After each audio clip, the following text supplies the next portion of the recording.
Top quality और consistent performance के लिए सिर्फ सिल्वर पंप्स। टॉप क्वालिटी और कंसिस्टेंट परफॉर्मेंस के लिए सिर्फ सिल्वर पंप्स, नाम याद रखना।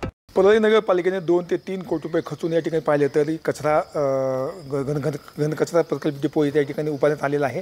मात्र गेल्या पाहिलं तर 1.5 वर्षापासून हा संपूर्ण बंदच आहे आणि त्याचा परिणाम पाहिला तर या ठिकाणी कचरा डिपो जे शहरातले जे कचरा आहे या ठिकाणी जमा केला जातो आणि त्याला आग लावली जाते आणि त्याचा पाहिलं ते संपूर्ण त्याचे लोट आहे ते परळी शहरावर लोटले जातात आणि त्याच्यावर परळीकरांचा जीव आता कुठे घुटमायला लागलेला आहे।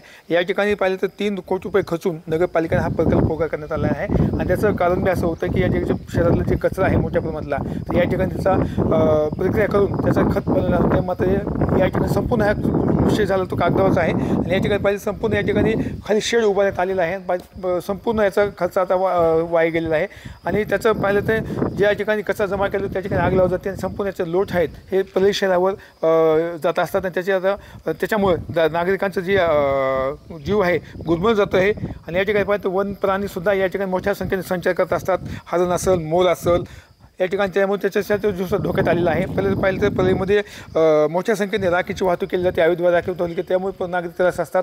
तर या ठिकाणी पाहिलं तर आता संपूर्ण हे प्रक्रिया करून या कचऱ्याचा डिपो चालू करण्यात यावा आणि परळीकरांचा जीव जे गुदमरतोय हा त्याचा दुरुस्त करण्यात यावा अशी मागणी आता परळीकरांची केली जात आहे। कॅमेरा पर्सन विकास वाघमारेसह मी संभाजी मुंडे, जीवनाय मराठी, परळी, बीड।